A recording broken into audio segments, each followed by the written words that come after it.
Voilà, bonjour. Eh bien, écoutez, tout au long de ce carême, nous allons prendre le temps de partager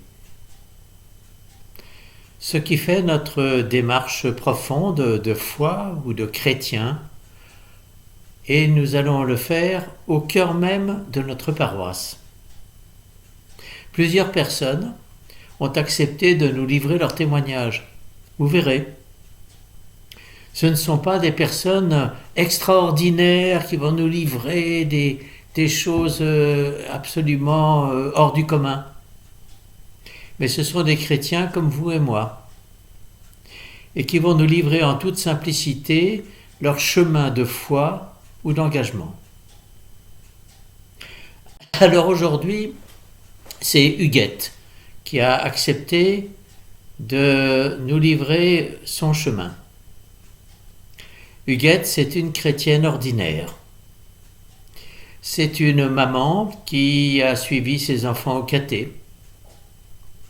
Et aujourd'hui, elle a fait un retour sur elle-même pour pouvoir nous dire, eh bien voilà, le chemin que Dieu a pris dans ma vie.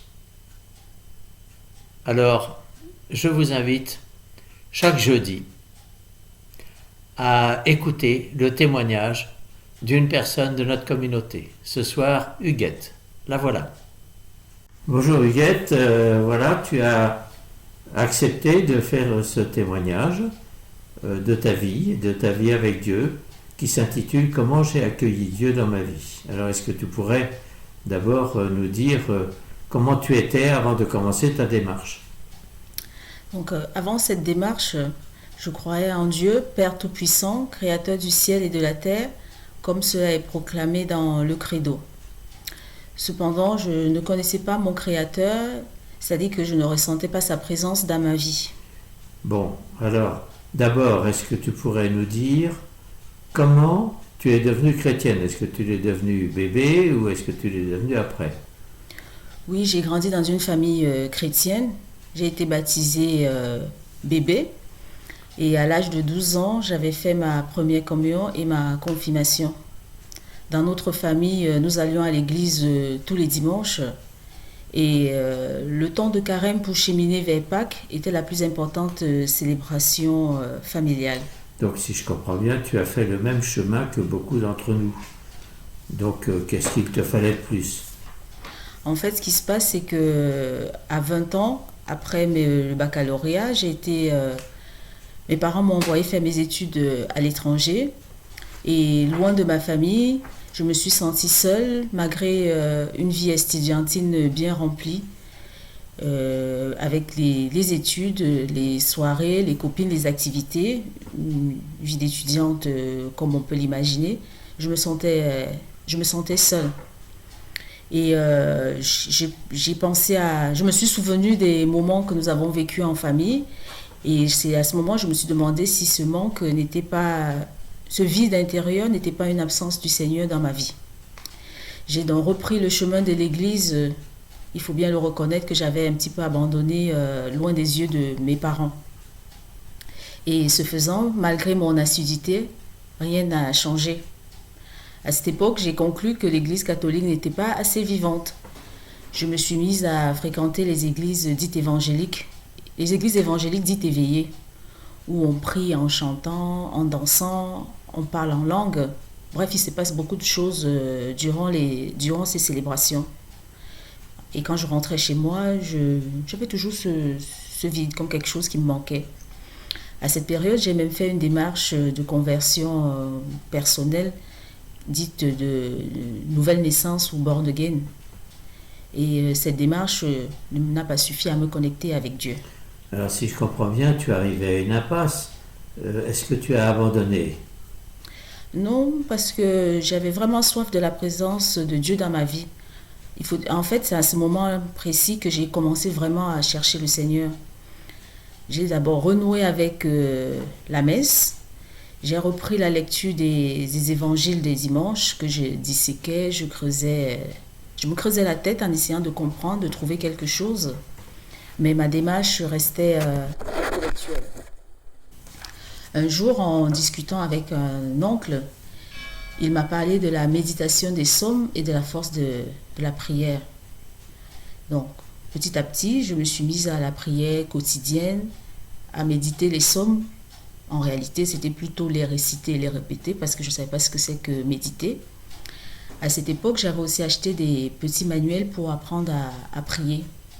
J'y apprenais comment se mettre en présence du Seigneur, comment se laisser pénétrer par la prière, comment goûter à la parole.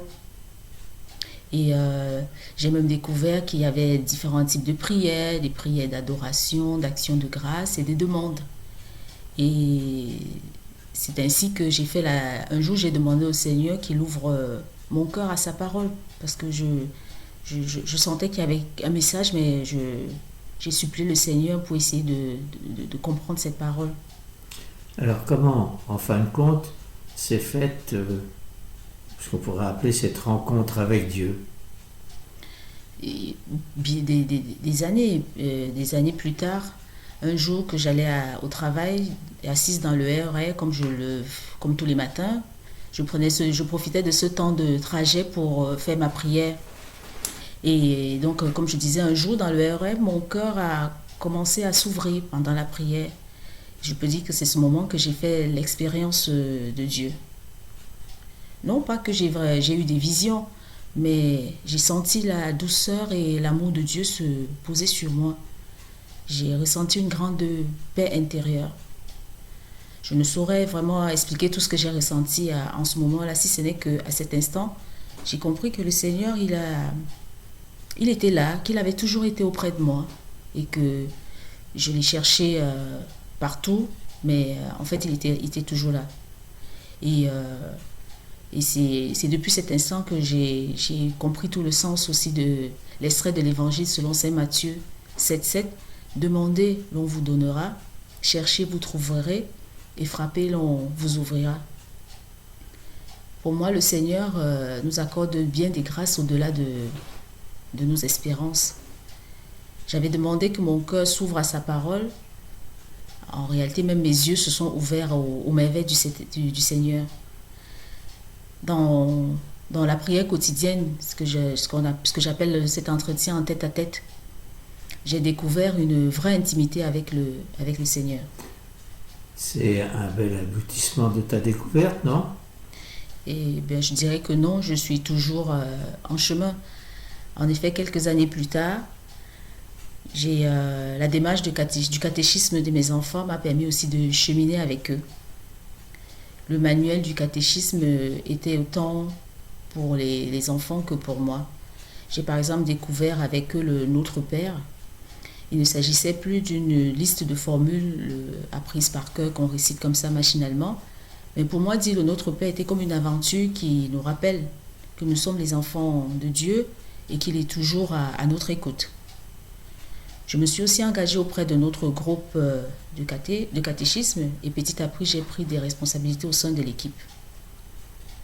Par ailleurs, le partage avec d'autres mamans m'a fait découvrir une autre dimension de la foi que je ne connaissais pas. Il s'agit ici de la question de la transmission des valeurs qu'on veut laisser à nos enfants. Il y a pas très longtemps, en début d'année scolaire, j'ai décidé de faire une retraite et je suis partie au centre spirituel Maurice pour 5 jours. En réalité, je ne savais pas trop ce que c'était une retraite spirituelle. J'étais plutôt à la recherche d'un moment de calme, de prière, un peu, je dirais, me recentrer un peu sur moi. Après la période du premier confinement qu'on venait de vivre entre le télétravail, l'école à la maison, j'avais besoin de prendre un peu de temps pour moi. Donc, je pense que je suis partie un peu de manière égoïste juste pour moi. Mais je peux vraiment dire aujourd'hui que ce que j'ai découvert à ce moment-là, entre silence, oraison et méditation, c'est quelque chose qui a beaucoup porté, qui va beaucoup compter dans ma vie spirituelle future. Simplement aujourd'hui, je ne peux pas encore en parler parce que je n'ai pas encore j'ai pas encore trouvé le sens et les mots pour parler de ce que j'ai vécu pendant cette retraite spirituelle. Voilà, eh bien, tu as encore quelque chose à ajouter sur ta démarche? Ce que je peux dire, c'est qu'aujourd'hui, je cherche davantage à connaître le Seigneur. Et surtout, j'entretiens cette flamme qui est fragile. J'ai aussi appris à m'émerveiller des grâces. Pour moi, chaque jour est une bénédiction, qu'il s'agisse de la famille, des amis, de la communauté, du travail, des voisins, des collègues. Il suffit de changer son regard sur notre vie de tous les jours pour s'apercevoir que même dans les plus petits détails du quotidien, le Seigneur, il est présent et il est vivant. Pour conclure, je dirais que cela fait 20 ans que la foi est devenue plus vivante dans ma vie, mais je sais que je suis encore en chemin et que j'ai beaucoup de choses à découvrir. Voilà, merci Huguette pour ce beau témoignage que tu nous partages.